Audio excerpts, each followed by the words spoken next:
mujizat sertai tiap langkahku. Kau bersamaku di dalamku, jadi bukti kebesaran-Mu.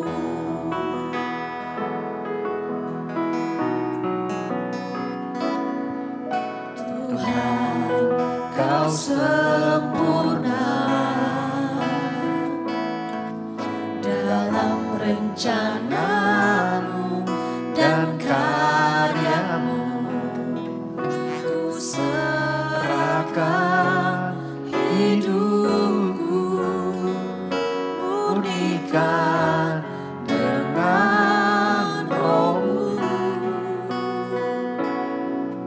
Tuhan, Kau sempurna dalam rencana-Mu dan karya-Mu. Ku serahkan hidupku, murnikan dengan Roh-Mu. Hidupku menggenapi firman-Mu, tanda mujizat sertai tiap langkahku. Kau bersamaku di dalamku, jadi bukti kebesaran-Mu.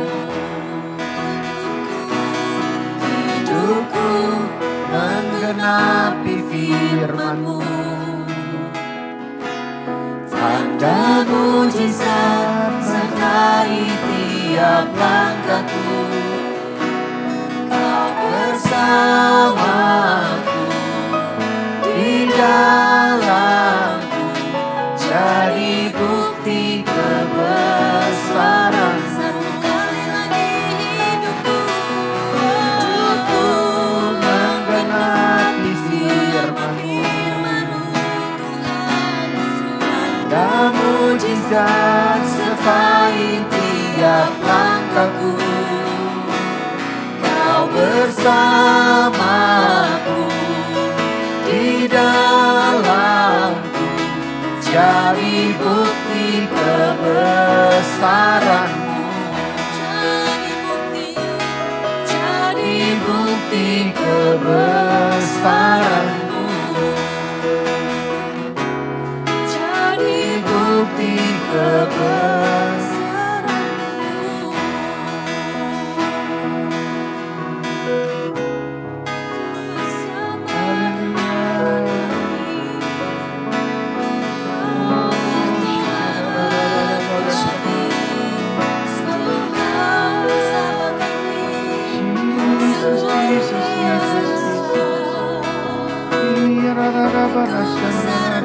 Jangan bosan,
mengasihimu, mengiringmu seumur hidupku.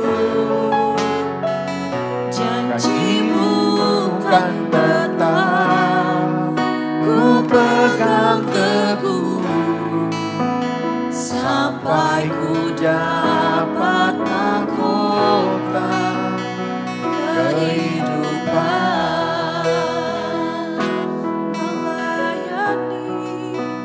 Melayani, mengasihimu, mengiringmu seumur hidupku. Janjimu kan tetap ku pegang teguh, sampai ku dapat mahkota kehidupan.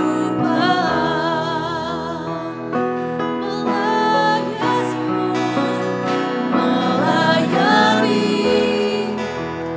mengasihimu, mengiringmu seumur hidupku.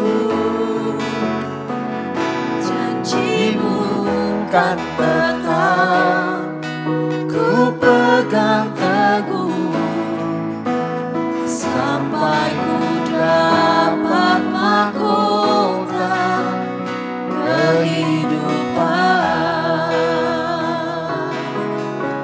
Sampai ku dapat mahkota kehidupan.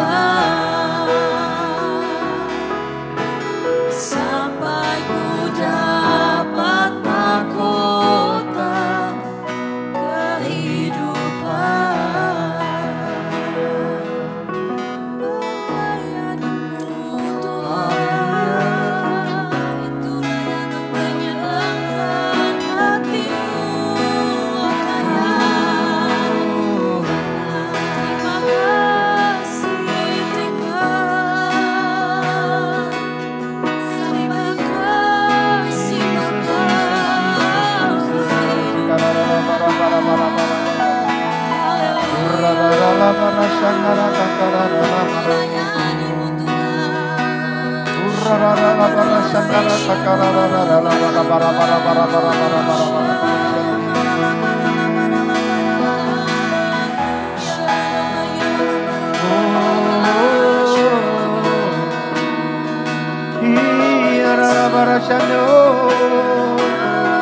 Jesus, Jesus, Jesus, Jesus.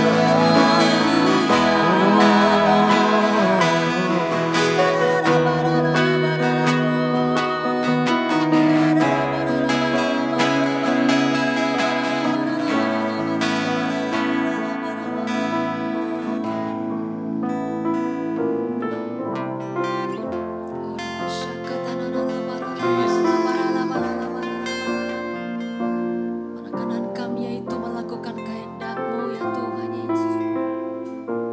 Makanan kami melakukan pekerjaan-pekerjaan-Mu ya Tuhan. Rabatakana masyakana nanabo. Makananku ialah melakukan kehendak Bapa.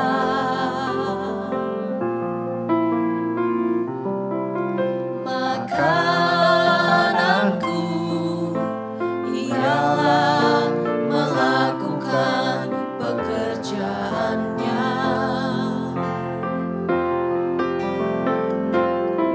sampai ku dapatkan mahkota kemuliaan dan memerintah bersama Dia. Sampai ku dapatkan mahkota kemuliaan dan memerintah bersama Dia.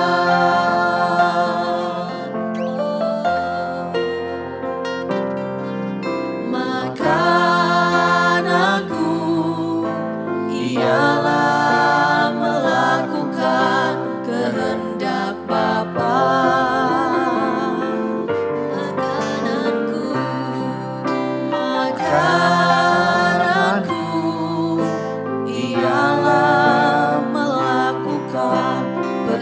kerajaannya.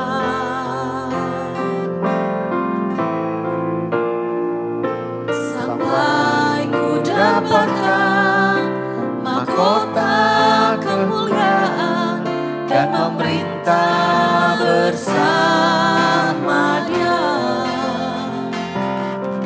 Sampai ku dapatkan mahkota kemuliaan dan memerintah bersama Dia. Sampai ku dapatkan mahkota kemuliaan dan memerintah bersama Dia. Sampai ku dapatkan mahkota kemuliaan dan memerintah bersama Dia. Satu kali lagi nyatakan. Sampai ku dapatkan mahkota kemuliaan dan memerintah bersama Dia. Sampai ku dapatkan mahkota kemuliaan dan memerintah bersama Dia. Dan memerintah bersama Dia. Dan memerintah bersama Dia. Haleluya. Urala barashandara takarala barashandi. Iyararala barashandu. Jesus, Jesus, Jesus. Uriara barashandi.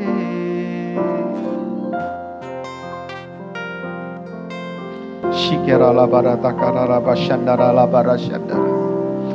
Terima kasih Roh Kudus. Hadirat-Mu Tuhan, sungguh kami rasakan ya Tuhan. Kau sedang menjamah setiap hati, Kau sedang memulihkan setiap kami. Bahkan Tuhan Kau sedang menyembuhkan Tuhan setiap hati dan setiap kehidupan kami. Bahkan Tuhan saya sakit penyakit kami sedang Kau disembuhkan. Kami akan melihat mujizat.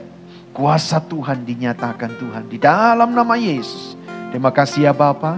Terima kasih Tuhan Yesus. Engkau baik, sungguh baik dan teramat baik. Biar Tuhan Kau buka hati kami untuk mendengarkan pesan-pesan-Mu ya Tuhan. Berbicaralah melalui bibir hamba-Mu. Urapi hamba-Mu, urapi kami semuanya. Kasih siap menerima pesan-Mu di bulan Mei ini, di minggu yang terakhir ini Tuhan. Di dalam nama Yesus kami berdoa. Haleluya. Amin. Puji Tuhan, shalom Bapak Ibu Saudara yang saya kasihi.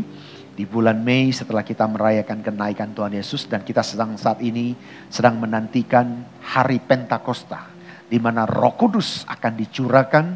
Dan di penghujung bulan Mei ini Saudara, Tuhan memberikan tema begitu ya, untuk kita renungkan, yaitu Memento Mori.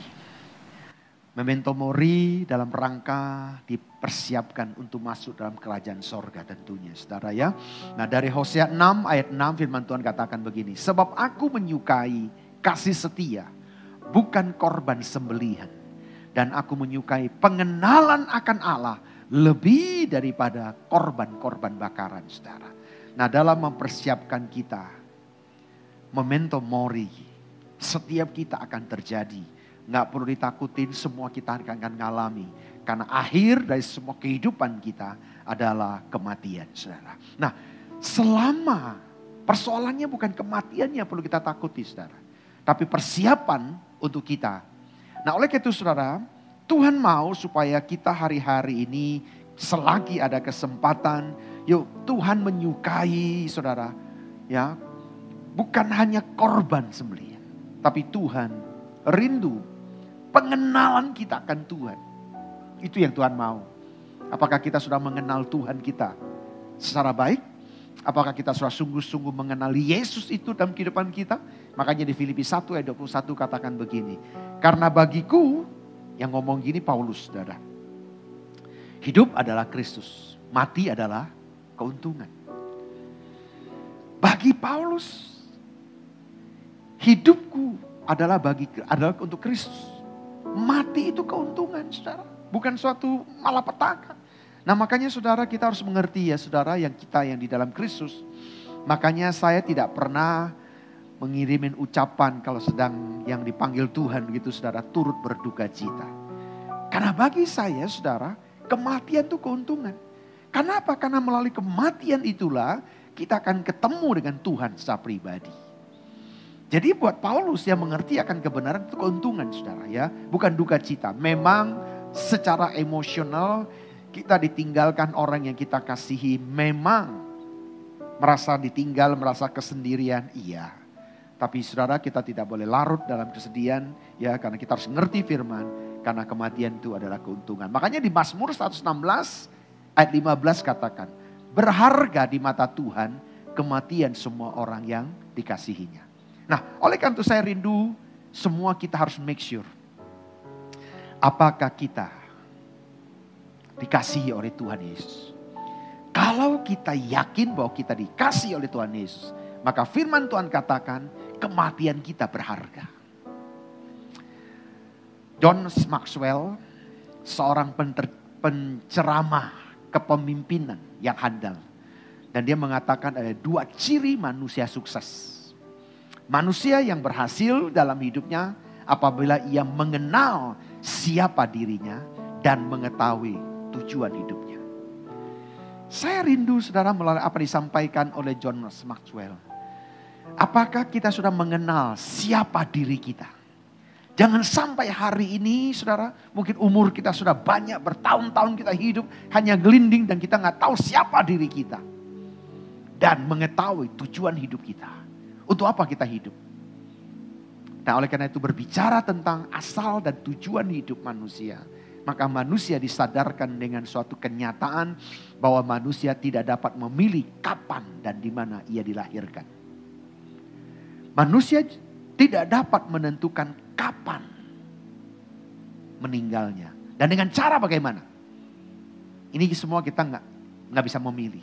Makanya di Roma 14 ayat 8 katakan begini. Sebab jika kita hidup untuk Tuhan. Dan jika kita mati untuk Tuhan. Jadi baik hidup atau mati, kita adalah miliknya Tuhan. Amin saudara. Yang penting kalau kita miliknya Tuhan, mau Tuhan kasih hidup, mau kita dipanggil, bagaimana dengan cara memanggilnya. Saudara kalau saya perhatikan di Alkitab nggak pernah menulis cara mati seseorang. Mungkin melalui sakit penyakit, melalui kecelakaan, itu nggak pernah ditulis. Karena cara matinya bagi Tuhan itu nggak penting. Tapi sebelum kematian itu datang, bagaimana kita menghidupi kehidupan ini, itu yang perlu kita bereskan. Apakah kita sudah mengenal diri kita dan tujuan hidup kita? Itu yang ditawarkan oleh John Maxwell tadi. Nah, setiap kali kita menghadiri kebaktian penghiburan gitu ya saudara. Atau penutupan jenazah ataupun kebaktian peringatan orang yang sudah dipanggil Tuhan. Maka secara implisit setiap manusia disadarkan dengan pepatah ini. Memento mori. Apa artinya? Ingatlah ya Anda akan mati. Ingat setiap kita akan mati. Ya gak ada pengecualian sehebat apapun saudara. Orang yang banyak uang mereka mungkin ada sakit penyakit mereka berobat secara berusaha. Dan akhirnya pun mati juga. Peristiwa dipanggilnya seseorang ke rumah Bapa di surga. Mengingatkan betapa hidup manusia itu terbatas. Ditentukan sekali dan sesudah itu dihakimi. Ini yang mesti kita sadari. Ibrani 9 ayat 27 katakan begini. Dan sama seperti manusia ditetapkan untuk mati hanya satu kali saja. Dan sesudah itu dihakimi. Saudara, bagaimana kita menghadapi tata kerajaan Allah. Ketika kita diadili dalam kehidupan kita. Manusia diciptakan Tuhan dengan maksud dan tujuannya. Ya, untuk bukan untuk suatu kebetulan seseorang lahir. Gitu, di tahun sekian dan mati di waktu tertentu saudara. Nah jika seseorang hidup dan masih bisa menikmati satu hari lagi. Itu berarti ada maksud dan tujuan. Tuhan dalam kehidupan setiap kita. Yang setuju boleh katakan amin, saudara. Mazmur 90 ayat 10. Ini ungkapan Musa yang ditulis kembali oleh Daud. Masa hidup kami 70 tahun. Dan jika kami kuat 80 tahun. Dan kebanggaannya adalah kesukaran dan penderitaan. Sebab berlalunya buru-buru dan kami melayang lenyap. Ada satu kota kecil di Hameln, Jerman yang terkenal dengan kisah suling dan tikusnya, saudara. Ya, nah suatu waktu kota ini terkena wabah pes akibat sangat banyaknya tikus berkeliaran di kota kecil ini, saudara. Nah, penduduknya khawatir dan mulai mencari orang yang dapat mengusir tikus-tikus ini, saudara. Nyawanya lah yang paling penting saat itu, saudara. Karena akibat dari tikus itu, saudara, penyakit pes itu merajalela seperti suatu wabah, saudara. Nah, jangan sampai anak-anak kita meninggal, kita rela membayar berapapun harganya jika nyawanya jika nyawanya hilang. Nah, harta tidak artinya kan, saudara. Nah, datanglah seorang peniup suling dan memainkan sulingnya, saudara. Begitu ajaibnya suara lagu itu sehingga memikat puluhan bahkan ratusan ribu tikus itu keluar dari jalan-jalan dan berjalan di belakang peniup suling ini, saudara. Peniup suling jalan keluar dari kota dan semua tikus menceburkan diri di sungai hingga mati, saudara. Sehingga wabah ini selesai. Penduduk kota Hameln ini sangat senang dan lalu mereka berkata, kalau cuman meniup suling saja, saya pun juga bisa gitu, saudara. Peniup suling itu tidak dibayar, akhirnya ya ditinggalkan begitu aja, saudara. Ia kecewa dan menundukkan kepalanya, kemudian meniup suling itu. Peniup suling itu pergi sambil memainkan sulingnya, saudara. Nah, ternyata lagu yang kedengeran begitu indah hingga menarik semua anak-anak di kota itu. Mereka mengikuti peniup suling itu keluar kota dan tidak pernah kembali lagi, saudara. Sehingga kota ini setelah wabah tikus pergi, nah karena sudah lega, biasanya kan orang gitu kan, saudara. Kalau sudah mulai lega lupa, saudara.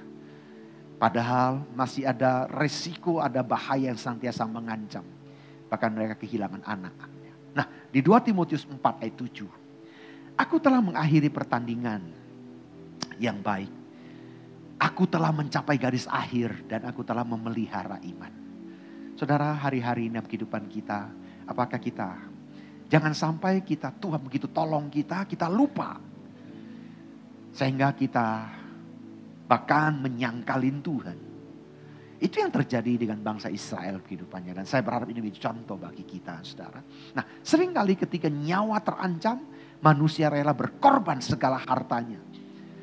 Nah, setelah keadaan lancar, manusia seringkali lebih mengutamakan harta dalam hidupnya. Nah, kita diciptakan bukan tanpa tujuan, Bapak Ibu. Kita diciptakan untuk menggenapi setiap tujuan penciptaan itu. Dalam setiap kehidupan kita memiliki destiny, tujuan dan penciptaan Allah di dalam kehidupan kita melalui Yesus Kristus. Efesus 1 ayat 11 katakan begini. Aku kata, di dalam Kristus, karena di dalam Dialah kami mendapat bagian yang dijanjikan. Nah, kami yang dari semula ditentukan untuk menerima bagian itu sesuai dengan maksud Allah yang di dalam segala sesuatu bekerja menurut keputusan kehendaknya. Saudara, Tuhan ingin makna dan tujuan hidup kita mengenal dan mengasihi Dia dipersiapkan masuk ke dalam kerajaan Allah yang kekal selama-lamanya, saudara. Memento mori, saudara. Ingatlah hari kematian kita dan setiap kita akan mengalami kematian itu. Nah, sebelum sampai hari itu, persiapkan hidup kita. Dan saya mengajak setiap kita, saudara, yuk jadilah berkat bagi banyak orang. Jadilah influence, jadilah dampak selagi masih ada kesempatan. Yuk lakukan sesuatu, lakukan dalam hidup kita menjadi berkat bagi banyak orang. Menolong seseorang yang paling kecil. Kata Tuhan, kita sudah melakukan untuk Tuhan. Supaya ketika nanti hari kematian kita, memento mori itu terjadi pada kita, kita akan dengan sukacita menghadap Dia. Karena kenapa? Apa yang kita lakukan akan menyertai kita. Dan Tuhan katakan, kau hamba yang baik dan setia, silakan menikmati kebahagiaan bersama dengan Tuhan Yesus. Itu menjadi kesukaan bagi kita. Oleh karena itu, sekali lagi saya mengajak kita, persiapkan diri kita, lakukan yang baik di tengah-tengah keadaan situasi bangsa kita, keadaan kota kita, yang ekonomi yang melambat, yang banyak orang membutuhkan. Apa yang bisa kita kerjakan? Yuk lakukan, bantulah sesama kita. Jangan hanya egois untuk kepentingan pribadi kita. Mari hidup kita jadilah berdampak, jadi terang dan garam. Sehingga kehidupan kita jadi berkat bagi banyak orang lain. Dan saya rindu supaya setiap kita dipakai Tuhan untuk menyelesaikan amanat agung. Sehingga menjadi messenger-messenger yang menyelesaikan amanat agung Tuhan Yesus. Sehingga ketika kita dipanggil, memento mori, kita siap menghadap Dia. Mari kita berdoa. Bapa, saat ini Tuhan kalau kami merenungkan memento mori, ingat akan hari kematian. Sehingga setiap kami akan menghadapi kematian ini. Sebelum hari itu tiba, biarlah kami mempersiapkan diri kami. Menjadi berkat, melakukan firman Tuhan. Menjadi berkat bagi banyak orang, menjadi terang dan garam. Dan menyelesaikan amanat agung Tuhan Yesus. Sehingga hidup kami membawa impact, membawa influence bagi banyak orang. Sehingga nama Yesus dipermuliakan. Tuhan pakai setiap kami. Jadi messenger-mu ya Tuhan. Selagi masih ada kesempatan, pakai Tuhan. Hamba berdoa, kau pakai setiap kami. Kami tidak hidup dalam egois, kami tidak hidup dalam kepentingan pribadi. Tapi biarlah hidup kami boleh menjadi suratan yang terbuka.